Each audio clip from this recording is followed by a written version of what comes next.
this is Glendon with Making Money with Storage Unit Auctions. Title of this video, Real Tips on How to Make Money in the Storage Auction Business. I was catching up on my Storage Wars because I got like freaking 50 episodes, and last night was the new season, and I just decided to dedicate myself to watching a lot of episodes, and something kind of stood out at me. Daryl now has a warehouse, 5,000 square feet. Dave can't buy as much as he normally buys because he doesn't have the space. And I'm just like, whoa. There's some valuable information that's happening with Storage Wars right now. Number one, if you bought my course, you bought the books, or you came in, it's like, hey, I want to open up a store. Everyone pretty much got the same advice. Open up your warehouse first, then do the store if you so desire. And this is the reason. One of the biggest problems that you're going to have, whether you're doing storage auctions, picking, estate sales, garage sales, is space. That's going to be your first problem. You think it's going to be money, but it's not. It's going to be space, because if you really know how to hustle, you could get a lot of stuff free. It's going to be big stuff, small stuff. Your biggest problem is going to be space. Let me tell you how I found that out on the backside. When we were doing this rapid pace of growth in the storage auction business, like it started off in the flea market, one booth, then another booth, then another booth, and another booth. And I'm going to insert a quick flea market story in here, because this is something that goes to space, money, and business tips. If you have a booth in the flea market and your booth rent $150, $200, $300, whatever it may be, you should have not one, not two, but 3 items in there that if they sell, they will cover your booth rent or get close to it. 3. And then the rest should be smalls. That's your tip for the day. But moving on, we were growing up with our booths, and some booths had furniture, and it just got to the point where booth rent was damn near $2,000 a month. And then it was 10% for fees and stuff, and I was just like, hey, that's enough money to actually have our own store and not deal with certain limitations that the flea market had. Because some of the limitations, and understand, the people at the flea market were wonderful, helped us out a lot. The guy Danny, he gave me a ton of business knowledge. Was very, very grateful. The limitations was that we were growing, and I wanted more access, because when the flea market closed, the flea market closed. And a lot of times, I was like, man, I got this stuff on the truck, and if I could just get there before they close and put it on the floor, then when they open up, and that was just really, really frustrating. So made a decision to move forward and get our own space. I knew something about business, but this was kind of like, had like a little antique store at one point, but this was a different animal. And quickly discovered that when you get your items from storage units, it's totally different than running any other type of store. Because, many people have been like, hey, when are you going to do the store book? And I am toward the end of the year. And one of the reasons I held off is, honestly, unless you're just an exceptional person, I don't think you should open up a store. Having a store is an art, and it takes a lot of skill. And if you're not really good with that, you're going to go out of business. And it doesn't have anything to do with your intelligence level. It has a lot to do with your skill level. Running a store is an art unto itself. There's so many things that factor into running a store. One of my favorite expressions of saying having a store is, it's like having a kid that never grows up. That's what it's like to have a store. Make sure you get to a certain level where you can hire someone to run it. Then, that kid's kind of like in college. But at the end of the day, anything goes wrong with that store, it rests on your head. And that's my honest opinion. Unless you just really want to do it, or you've got the skills, or you have an excellent opportunity, being like you're in a small town and there's no store like that, hey, it'd be a totally different ball game. But for most people, I'm just like, hey, don't do it. Don't do it. Because you're going to need employees, and you're going to need a good partner. Because if you have to close your store to go to auctions, you're losing money. And there was a lot of people that were in the business that were doing that. Because I was seeing at the auction, I knew their store was closed. I also knew that their money was trickling in. But to my little epiphany, was looking for warehouse space, because we were doing what you may be doing, buying and then selling, repairing, and putting stuff out on the floor, trying to sell it as fast as possible. But noticed there was a lot of problems with that, and I was just like, we need a warehouse. We need a warehouse my partner was like, I agree, because it would just give us a breather. And at any time we would have 5 to 10 units rented anyway, so we were kind of using the storage facilities as a warehouse, but it was a very inefficient warehouse. So I started looking, and I found out that finding 1,000, 1,500, 2,000 square feet, those spots were hard to come across, because if they were available, if you didn't jump on them, they were gone the next day. Then you moved up to like 5,000 square feet. They were easier to find, but it's like, really, do you want to pay that much? And then I actually ended up subletting 3,000 square feet from someone who had 6. So that worked out pretty well for about a year. And then it was just stuff everywhere. I mean, it ran into the same problem. Then that's when you did the upgrade to 10,000 square feet, which for about 6 months was too much space, and then bam, it got full. What I learned through that year and 4 months was that when we got to space, our money went way up. Because it's counterintuitive, because you're like, more space, more cost, less money. I'm going to tell you it's the actual converse, because this is one of the things that you're going to notice once you develop your business. At any given time, you're going to sell 20 to 30% of your inventory, unless you've just got something super, super hot, and you'll sell all of it. But if you trend it out and you average it, you're going to sell 20 to 30% of your inventory all the time. What does that information mean to you? Okay, I just told you something really, really important. Quick numbers. You got $1,000 worth of stuff on the floor, you're going to make $200 to $300. You got $10,000 worth of stuff on the floor, you're going to make $2,000 to $3,000. If you got $100,000 worth of stuff on the floor, you're going to make 20 to 30 grand. Do you get the math? And I've talked to other people, and they had similar experiences. So when I took that leap of faith and just got to 10,000 square feet, my partner was just like, hey, what? Just looking at the numbers, it's just like we had this big jump, because we were able to pull out all of this stuff from all these places and have it at one space, advertise it from one space, sell it from one space. That our first month in the 10K warehouse spot, we did more sales than we did in the previous 4 combined that first month. And I was like, holy moly. And that's the thing. That's why, when I look at people, and you got, if you're going to do storage auctions, or you're going to do picking, or you're going to do whatever this is in this resale space, you're going to need a lot of space.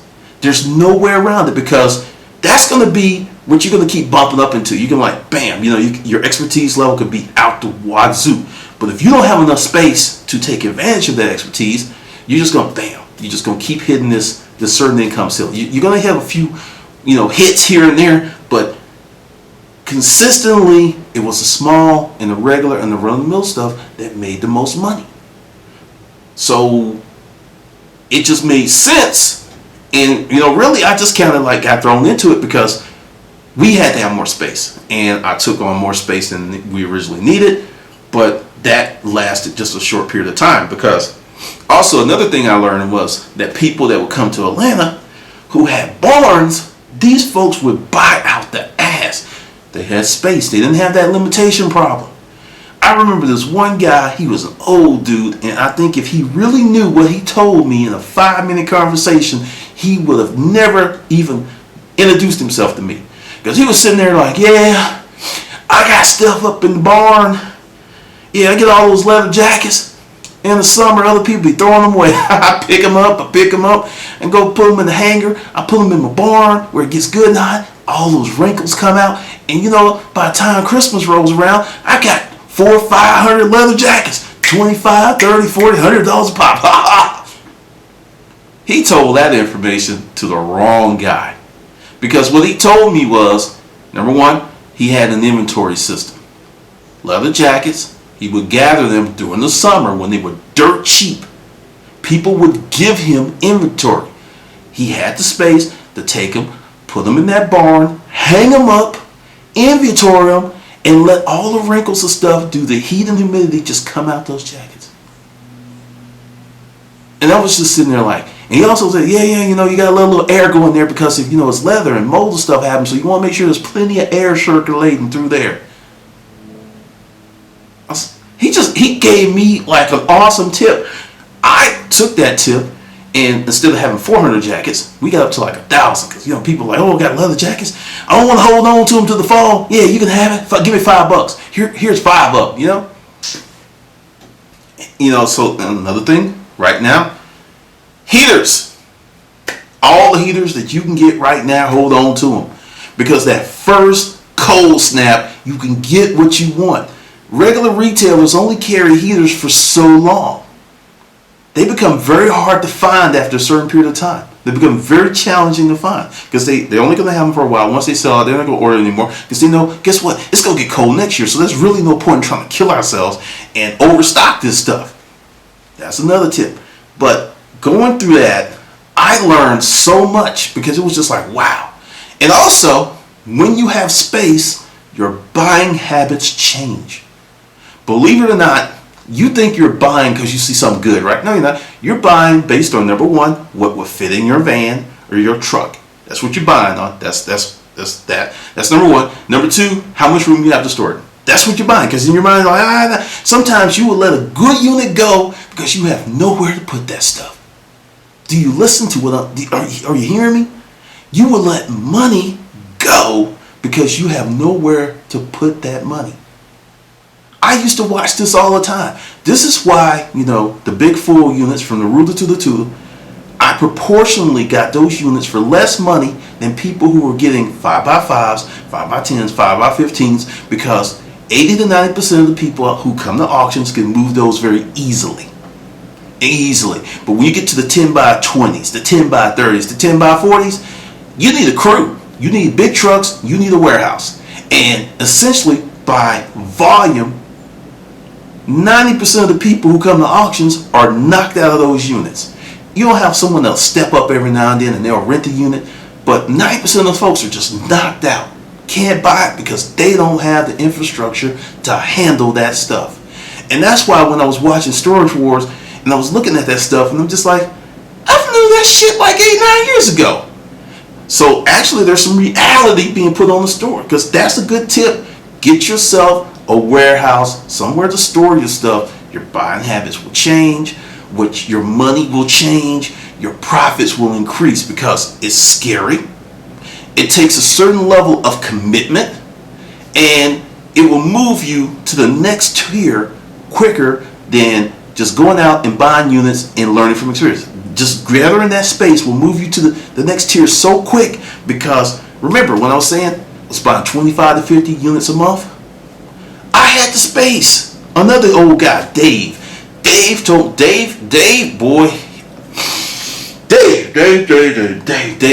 helped me out. Dave was sitting there talking one day. It was a hot day, really, really hot. And there was only 6 of us out, including the auctioneer and the manager. It was that hot. I mean, it was the type of hot that when you're sitting on the little golf cart that they use, because a lot of times we would just sit there and wait for them to come out for the auction, that just sitting there, you have sweat rolling down your back. That lets you know if you're a true vet, because all the true diehards were there. Heat didn't matter, we were there.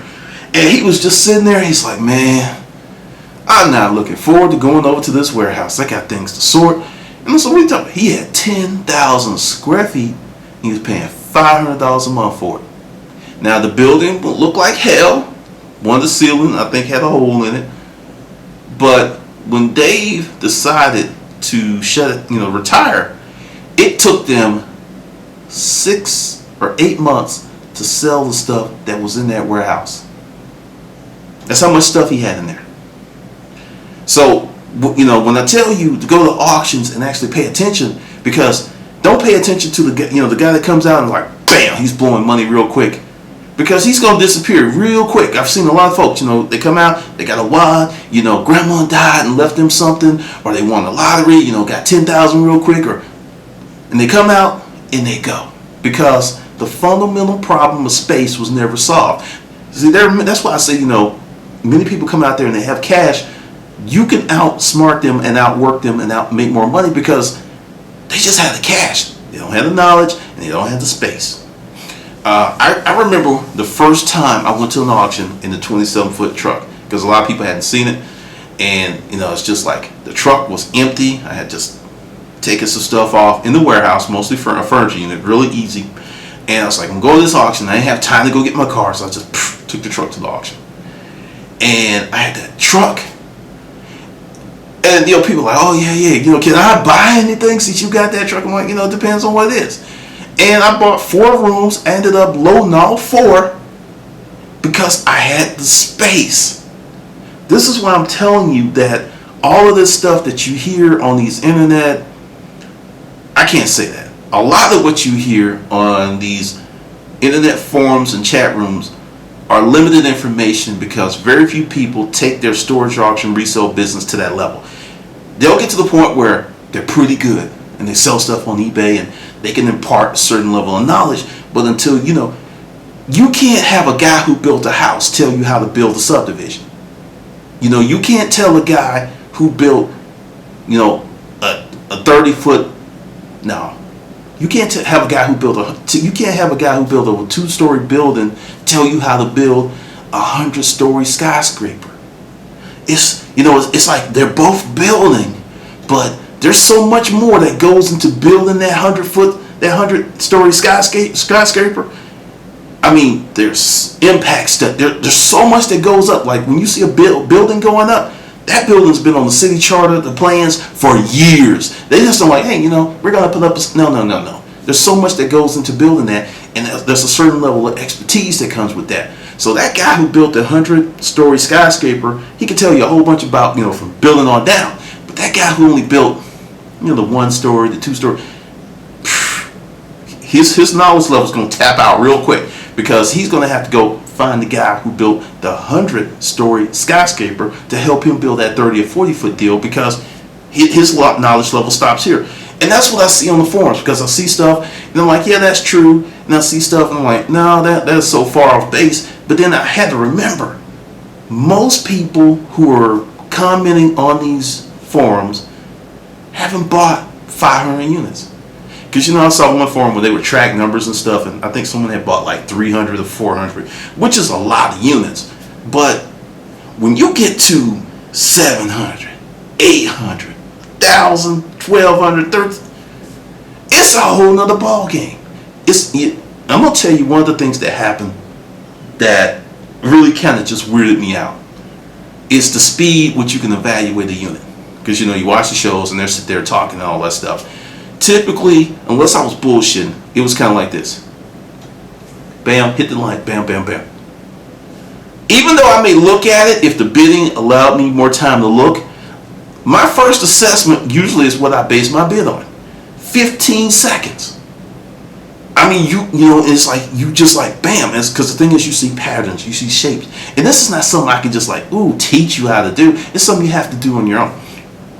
I can tell you a few things to look for, but it's almost intuitive because I bought a room up on Highway 78, extra space storage, and people laughed at me. Because, they didn't know how big it was. Because this is another thing where knowledge is power. I knew the property, and I knew that was a 10 by 40. And they was like, man, because the room it was like a bedroom set that was kind of blocking some stuff, and there was some mattresses. And then it's like, yeah, after those mattresses, it just drops. And it did. For another 30 feet. And it was full. Essentially, what was in that 10 by 40 that was half packed would have filled a 10 by 20 from the ruler to the tutor and a 10 by 10 easily. Because you got to look at the ceilings and all this other stuff. And intuitively, I knew it was full. I knew how big it was. And I based my bid on that. And I got it dirt cheap. I got it for $600. And there was 5 bedroom sets in there. 1 bedroom set paid for the unit. And there was a crowd. But once again, I had the space to handle that. And I ended up renting the unit because they had a dollar special. And I had other stuff because, there's certain things about your strategy when to rent a unit, when not to rent a unit, because, your time is money. And also, this is rolling inventory. Because I had that real cheap for $600 and $1. Like I said, it really, really wasn't that expensive. And that is the deal. Like, if you really want to be successful, you're going to need space, however way you can get it, in your town, because once you get the space, you can make a lot of money from that space without actually opening up a store. Because I kind of did it backwards. Opened up the store, got the business license, went through all those gymnastics and hoops and things they put you through when you get your business license and certificate of occupancy. But in the end, the warehouse was the best deal. Number one, warehouse space is usually cheaper than retail space, maybe 5 times as less. Significant when you're talking about your monthly expenses. Also, depending on where you are in your jurisdiction, because with this recession, a lot of stuff has been loosened up. Because it used to be like warehouse space was warehouse space. You couldn't have customers coming and all that stuff just kind of went out the window for a lot of people. I would say check with your local ordinance people about what you can and what you can't do. But I'm pretty sure that it's not as tight as it used to be, because a lot of things have changed. But essentially, if you're going to get in this business, you need to solve that first. That's the first thing you need to do, because you're going to go out there to an auction and you're going to see something that you can afford that will make you money, and you're not going to buy it because you can't handle it. It's just that simple. I've seen it 1,000 times. I was just sit back in the cut. I'm like, okay, I'm going to let them bid. Bam, $500. Going once, going twice. Just, because I knew who was there couldn't handle it. And sometimes some people, they would reach, and I would give them a credit for reaching. They go on the phone. It's like, hey, yeah. Because, sometimes you'll have people who would buy units for other people who could handle stuff. But I would shut that down, because there was this one guy, he was on the phone, and he was calling one of the Clampets, and I got by his phone, and I was like, $800. And he's like, yeah, I'll call you back. Just shut that down. Because when someone's like telling someone on the phone that the unit is good, there's a certain level of doubt, because you're like, because you don't see it. And what one person thinks is good can be totally horrible to you. And I knew that if Paul Clampett had saw that unit, he would have bid on it. But he wasn't there, and his person that was trying to bird dog him was a little janky, a little suspect. And I knew just to say the right thing, because I only upped my bid $100, but that was enough to keep him off of it, because he didn't like to spend a lot, because he was going to try to get it cheap and get favor with Paul Clampett, or maybe like make a little money. I don't know, but I was like, nah, you ain't doing that on my watch, son. No. But that's the thing. Solve that problem, because many people in this space, they talk about, hey, it's a money thing. I don't have a lot of money. If you had the space, you can make a lot of money just going around picking up scrap metal. A livable income picking up scrap metal if you had the space, the hustle, the truck, the infrastructure. So it's not a money problem. I keep telling you, it's not a money problem. It's a space and it's an infrastructure problem. You don't have that stuff. You don't have the truck. You don't have the space. Because you can get money. This thing is so hot that if you had a good business plan, you can find someone that will give you seed money. I've seen it. That's what a lot of people who are they're getting into it. They're going out and they're finding a benefactor, and that's why they have money one week, and when the week before they didn't have money. So it's not a money issue. And also, you have to learn how to put all that stuff together, because there was someone that sent me an email a long time ago that I really never responded to, because it was pretty much $60 for a book and then question mark. And I was like, delete. Because I don't really sell a book. I sell a system. Because there's a lot of people that go out there and they can buy. Or they may have a truck. But can you buy? Do you have a truck? Can you get a warehouse? Do you have marketing skills? Do you have customer management skills? Do you actually know how to build an organization? Because see, that's where a lot of people fall short. Sure, you can go out there and you can figure out so much by yourself. And one of the things that I learned just being in business, you have to have mentors. You have to have people who are more successful than you to help you cut that learning curve. Sure, you're going to have to put in the work. You're going to have to put in the time. You're going to have to do your due diligence. But my mentors have helped me so much that they probably accelerated the growth of my business and my success by a decade. That's how important having a mentor is. Because a decade is a long time. Because without them, I may have gotten where to a certain spot that I got in 2006. I may just be getting there now through the grit of my hard work. I might just be getting there now. But that's the deal. So take what you will from this video, but understand that to really make money in this deal, you need to have the proper infrastructure. It's more important than money. That is the truth. All right, this is Glendon with Making Money with Storage Unit Auctions.